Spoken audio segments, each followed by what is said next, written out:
সূত্র মারফত খবরের ভিত্তিতে অবৈধভাবে কাঠ পাচার করার সময় তেলিয়ামুড়া বন দপ্তরের হাতে পাচারের কাজে ব্যবহৃত গাড়ি সহ কিছু কাঠ বাজেয়াপ্ত হয়েছে। গোটা ঘটনার বিবরণ দিতে গিয়ে দায়িত্বপ্রাপ্ত বন আধিকারিক তপন সাহা দাবি করেছেন, গাড়িটি চাম্পলাই এলাকা থেকে কিছু কাঠ নিয়ে তেলিয়ামুড়া অতিক্রম করার মুখে বন দপ্তরের কর্মীরা গাড়িটির পিছু ধাওয়া করে। একটা সময় বড়মুড়া এলাকাতে গিয়ে গাড়িতে যে দুজন ছিল তারা গাড়ি ফেলে পালিয়ে যায়। তবে পুলিশ গাড়িসহ কাঠ উদ্ধার করে বন বিভাগের কার্যালয়ে নিয়ে আসে। গাড়িসহ বাজেয়াপ্ত করা কাঠের বাজার মূল্য 1.5 থেকে 2 লক্ষ টাকা হবে বলে পুলিশের অনুমান। বিভিন্ন মহল থেকে প্রতিনিয়ত অভিযোগ ওঠে, তেলিয়ামুড়ার ঘন বনাঞ্চলকে রীতিমতো শূন্য করে চলেছে একদল বনদস্যু। এই সমীকরণের নিরিখে আজকের এই সফলতা নিঃসন্দেহে তাৎপর্যপূর্ণ। আমাদের কাছে একটি ফোনে খবর আসে যে চাম্পা এরিয়া থেকে একটি গাড়ি লোড হয়ে বেআইনিভাবে তেলিয়ামুড়ার দিকে আসছে। তারপর আমরা খবর পেয়ে তেলিয়ামুড়াতে বসে থাকি একটা জায়গাতে।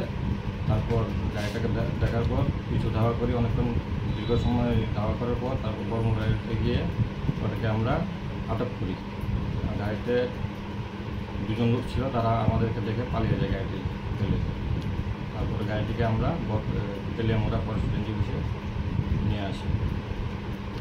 গাড়ি সহ কাঠের যে বাজার মূল্য কত?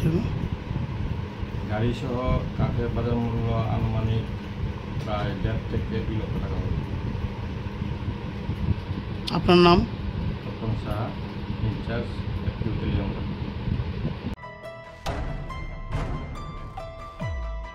ব্যুরো রিপোর্ট, অমর বার্তা।